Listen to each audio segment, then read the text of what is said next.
अस्सलाम वालेकुम नाजरीन, आपको बताते चलें कि ख़बरनामे का आगाज़ हो गया है और आपको एक ब्रेकिंग न्यूज़ देते चलें कि इस ख़बरनामे में हम बात करने वाले हैं कीबोर्ड्स पे।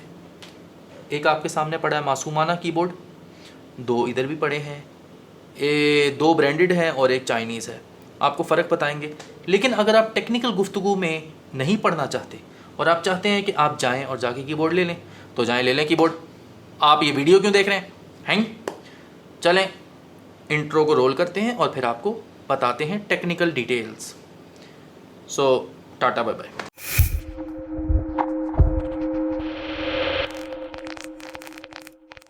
ले जी नाजरीन, वापस आ गए हैं हम और हम गुफ्तगू करेंगे, आगाज़ करेंगे इस कीबोर्ड से। ये है लॉजिटेक का कीबोर्ड। बेसिकली आप देख रहे होंगे, आपको नज़र आ रहा होगा कि मिट्टी भरा हुआ है। सबसे बड़ा डाउन साइड जो है वो सेमी मैकेनिकल और ये जो रबर पैड वाले कीबोर्ड्स होते हैं, इनका यही मसला होता है, साफ़ करना जो है वो अजाब होता है। मैकेनिकल में ये नहीं होता। अच्छा, तो दूसरा कीबोर्ड ये है कूलर मास्टर का, और इसमें डिफरेंट लाइट्स चलती हैं RGB, और ये सेमी मैकेनिकल कीबोर्ड है। सेमी मैकेनिकल है, ये रबर पैड वाला है, और जो मैं अभी लेकर आया हूँ वो आपको दिखाता हूँ अभी थोड़ी देर में, बट उसको साथ ब्रीफ करूँगा। वो मैकेनिकल कीबोर्ड है। सबसे अच्छी चीज़ इन दोनों कीबोर्ड की क्या है?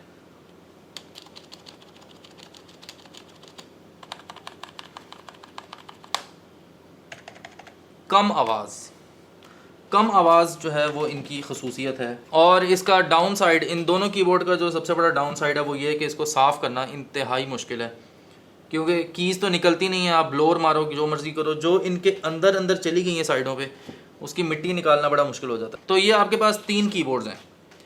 कीबोर्ड 3 किस्म के लोग बहुत सोच विचार के साथ लेते हैं। बाकी जिन्होंने लेना होता है, मतलब ऑफिस वर्क है तो आप वैसे ही ले लो।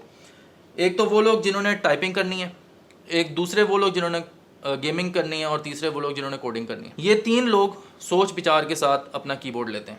अच्छा, तो आजकल मैकेनिकल कीबोर्ड्स का रवाज बढ़ रहा है। कोई गाना है? पता नहीं, कुछ है, नात है शायद। अच्छा, तो रिवाज जो बढ़ रहा है वो उसकी वजह ये है कि एक तो ये ज़रा मतलब फैंसी सी लुक देते हैं, दूसरा इसमें RGB होती है, और तीसरा वो लोग जो कि टेक्निकल चीज़ों की तरफ देखते हैं, तो ये एक स्विच इंडिविजुअल होता है। यानी कि ये जितने भी लगे हुए इन तमाम के स्विच इंडिविजुअल हैं। जितने भी मैकेनिकल कीबोर्ड्स होते हैं उनको साफ़ करना आसान होता है, क्योंकि कीज़ अब आपने निकाल दी हैं सारी। तो आप कीज़ जब निकाल दी हैं तो फिर आप इस पर ब्रश मारो और दैट्स इट, बात ख़त्म। ठीक है, बात ख़त्म, पैसा ख़त्म। कोई भी कीबोर्ड ले रहे हैं, ये वाला जो कीबोर्ड है मैं आपको दिखाता हूँ कि ये वाला कीबोर्ड है। अगर मैं इसकी 6 कीज़ दबाता हूँ तो it will work fine. 6 keys आपको मिनिमम चाहिए होती हैं गेम खेलने के लिए। मिनिमम तो नहीं, खैर आप 5 कीज़ से भी गुजारा कर लेते हैं, लेकिन 5 से ऊपर होनी चाहिए आपकी। उससे ये है कि एक में मिसाल के तौर पे आप खेल रहे हैं, फर्स्ट पर्सन शूटर खेल रहे हैं, फॉर एग्जांपल W से आप आगे जा रहे हैं, शिफ्ट से आपने रनिंग शुरू की, आपने देखा कोई बंदा आगे से आपको गोली मार रहा है, आपने स्पेस दबाई। हम अज्यूम कर रहे हैं कि ये तमाम कीज़ आप एक साथ दबा रहे हैं। ठीक है, आपने स्पेस दबाई, साथ ही आपने ग्रेनेड फेंका उसकी तरफ, G दबा दिया। अब आपकी जो पिछली, जो आपने देखा कि आपकी जो पिछली गन है उसमें गोलियां कम हैं, तो आपने गन भी चेंज की, आपने मतलब 2 दबा दिया, 3 दबा दिया। अब आपकी कितनी यूज़ हुई? 1 2 3 4 5 5 कीज़। आपकी उंगलियां ही 5 हैं, तो आप 5 से ज़्यादा कीज़ यूज़ कर सकते हो एक वक्त में। जस्ट आप ये सोचो कि आपको वो कह रहा है कि 1 मिनट में 25 कीज़, उंगलियां कितनी हैं? 5। 1 मिनट में 25 कीज़ कैसे यूज़ करोगे? कर सकते हो, 5 है। दूसरे पे तो आपने माउस पकड़ा हुआ है, या फिर आप दोनों इधर उंगलियां रखो और माउस को छोड़ दो। पॉसिबल नहीं है ना। तो 5 कीज़ जो है वो मिनिमम एक गेमर के लिए काम करती है। इसी तरह मिनिमम 16 कीज़ जो है वो टाइप राइटर्स के लिए काम करती हैं, यानी कि मिनिमम उसकी 16 कीज़ होनी चाहिए। उंगलियां आप कहोगे यार फिर तुम्हारी उंगलियां तो 10 हैं, 16 क्यों? 10 इसलिए कि जब आपकी स्पीड तेज़ होती है तो एरर, आपकी स्पीड कम होनी चाहिए कंप्यूटर की स्पीड से। ठीक है, तभी तो आप मतलब आपने कंप्यूटर ईजाद क्यों किया, कि आपसे अच्छा परफॉर्म करें आपकी कैलकुलेशन से। तो अब आपकी स्पीड 10 है तो कंप्यूटर की स्पीड 16 होगी, तो वो आपको मैच करेगा। ठीक है, कुछ लोग बहुत फास्ट हो चुके होते हैं और बहुत स्मूथ हो चुके होते हैं, उसके लिए 16 या 25 जो है वो वाले कीबोर्ड चलते हैं। अब अगर हम इन तीनों बोर्ड्स की टेक्निकल डिटेल्स में जाएँ तो ये दोनों बोर्ड्स रबर पैड के साथ होते हैं, यानी कि मैकेनिकल और सेमी मैकेनिकल दोनों में रबर पैड यूज़ होते हैं। रबर पैड आपको आवाज़ नहीं देते, और अगर कोई की ख़राब हो गई है तो आप उसको बदल नहीं सकते। फॉर एग्ज़ाम्पल आपका ए महंगा आपने बोर्ड ले लिया, कीबोर्ड ले लिया, और आपका ए ख़राब हो गया तो आप उस ए को बदल नहीं सकते। Whereas in mechanical keyboard आपका स्केप ख़राब हो गया तो आप यहाँ से स्विच निकालेंगे, अल्लाह अल्लाह खैर सल्ला, नया स्विच लगा देंगे। अब मैंने स्विच निकाला तो यहाँ पे आप देख रहे हैं ब्लू कलर हुआ हुआ है इस पे स्विच पे। 3 मेजर कलर आते हैं, ब्लू, रेड, ब्राउन, ये 3 मेजर हैं। उसके बाद 3 इनके इंटरमीडिएट होते हैं। अच्छा, ये जो ब्लू वाला है, ये जो ब्लू स्विच है जो आप इसमें देख रहे हैं, ये बेसिकली टाइपिंग के लिए यूज़ होते हैं। ये जो टाइपिंग वाले स्विच होते हैं इनकी एक्यूरेसी बेहतर होती है और ये हाफ वे होते हैं।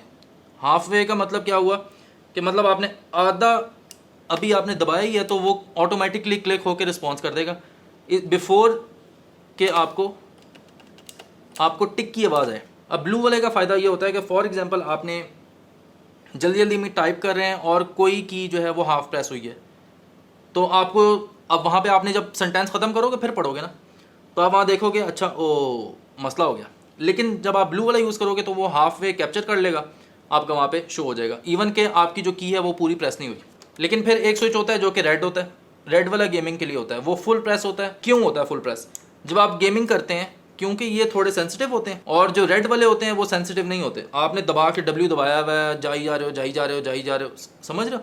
और जब आप फर्स्ट पर्सन शूटर या इस तरह की कोई गेम खेलते हो जिसमें आपका ज़रा इमोशंस हाई होते हैं और आप चुक चुक के मारते हो ज़ोर ज़ोर से उंगलियाँ, तो उसको बर्दाश्त करते हैं, उसको सहते हैं। जबकि टाइपिंग वाले क्योंकि थोड़े सेंसिटिव होते हैं तो ये ज़्यादा जल्दी ख़राब होने का अंदेशा इसमें मौजूद होता है। उसके बाद बचते हैं ब्राउन। ब्राउन बेसिकली इन दोनों का इंटरमीडिएट है। इसके बाद 3 और कैटेगरीज आती हैं जिसमें क्लियर, ग्रीन और ब्लैक। क्लियर आप ग्रे भी कह सकते हो, क्लियर भी कह सकते हो, वाइट कलर के होते हैं। मैं आपको बता रहा हूँ लेकिन आपको पता नहीं लगेगा कि मतलब क्या करते हैं, हाफ प्रेस, फुल प्रेस, ये वो फलाना टिमकाना, जब तक आप कीबोर्ड को देखोगे नहीं और इस्तेमाल नहीं करोगे।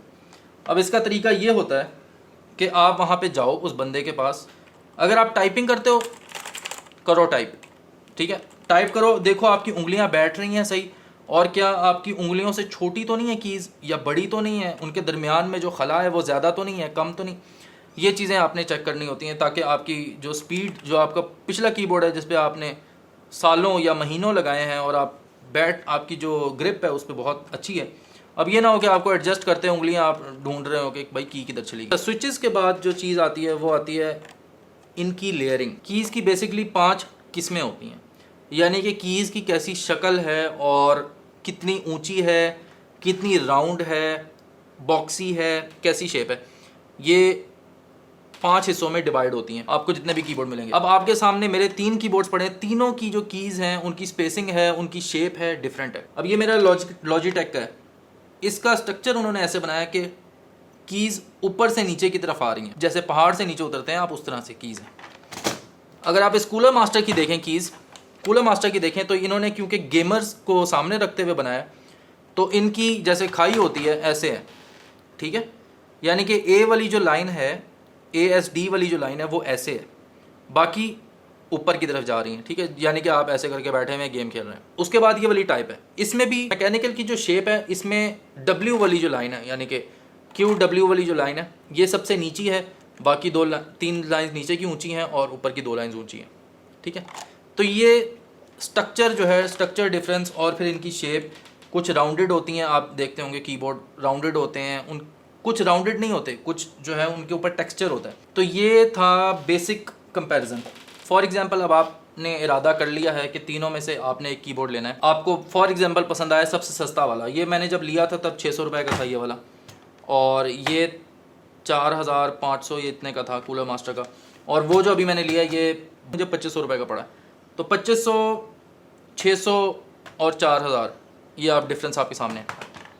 अब फॉर एग्जांपल आप सबसे सस्ता यानी कि 600 रुपये वाला कीबोर्ड लेना चाह रहे हैं, कैसे चेक करना है कि इसकी कितनी कीज़ एक वक्त में चलती हैं? इसका आसान तरीका ये है, आप गूगल करें, वहाँ पे लिखें कि भाई कीबोर्ड टेस्टर या इस तरह कुछ लिखें, ठीक है, लॉन्च टेस्ट लॉन्च करें। अब आपने करना क्या है, 2 कीज़ प्रेस करने से शुरू करें, 2, 4, 6 अगर आपकी कीज़ एक ही वक्त में रजिस्टर कर रहा है वो, इट्स इनफ, ठीक है। अब इनफ क्या मतलब हुआ कि भाई आपको 6 कीज से ज़्यादा ज़रूरत नहीं है, 5 आपकी उंगली हैं, 6 कीज जो है वो 1 मिली सेकंड में दबा देते हैं। इंसान का जो रिस्पॉन्स टाइम है वो 5 मिली सेकंड होता है और आप कीबोर्ड ढूंढ रहे हो 1 मिली सेकंड का, समझ रहे हो? तो आपने 1 सेकंड में 5 मिली सेकंड के अंदर अंदर आपने कितनी कीज दबा देनी है? 6 कीज। 6 उंगली, 1 उंगली आपकी निकल आई, आपने 6 कीज दबा दी, ठीक है। अब हम चेक करते हैं इसको। अब आपने पैटर्न देखना है, ठीक है। अब आप कहोगे ओ यार ये तो चेक नहीं हुआ, भाई चेक ही हुआ है। आपने दबाया एक दफ़ा, उसने रजिस्टर किया। इसका जो रिस्पॉन्स टाइम है 600 रुपये के कीबोर्ड का, इसका 10 मिली सेकेंड है। 10 मिली सेकेंड भाई, आप असल में आपकी गेमिंग भी अच्छी होनी चाहिए। ये नहीं हो कि मेरी तरह की गेमिंग है आपकी, गेमिंग आपकी मेरी तरह की है, कीबोर्ड आपको चाहिए 1 मिली सेकेंड, और फिर आप कहते हो कि मैं शॉन को टक्कर दूंगा। शॉन नाम था, शेन नाम था, पता नहीं क्या नाम था, जो भी नाम था उसका। तो CSGO वगैरह जो है वो बड़ी ज़बरदस्त खेलता है।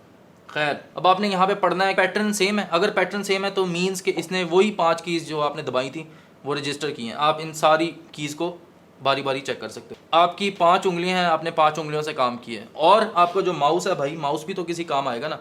आपने यहाँ से भी गन चेंज करते हो, तो मैक्सिमम यूज़ आपने जितना करना है वो मैंने आपको बता दिया। That's it for today's video.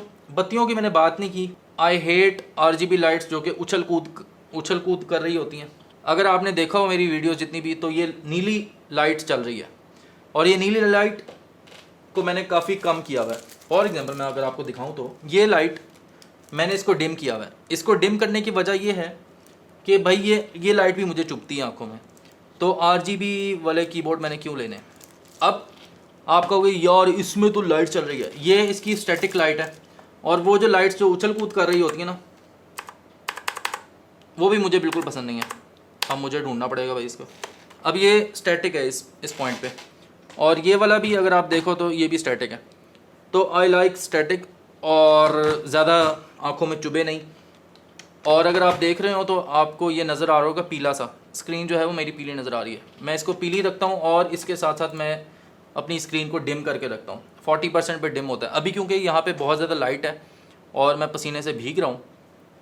तो आपको यहाँ पे पता नहीं लग रहा होगा कि यहाँ पे कितनी ये रोशन है या कितनी डिम है, क्योंकि इस तरफ से उस तरफ से लाइट्स बहुत ज़्यादा पड़ रही हैं, ताकि कैमरा जो है वो मेरी शक्ल प्रॉपर तरीके से कैप्चर कर सके।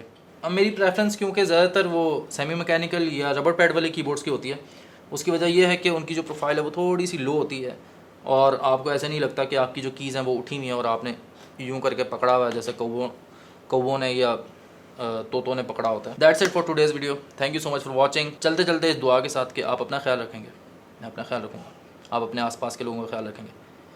वतन अजीज़ को दुआ, पाकिस्तान जिंदाबाद। शू लोग कहते हैं शू शू क्यों करता हूँ।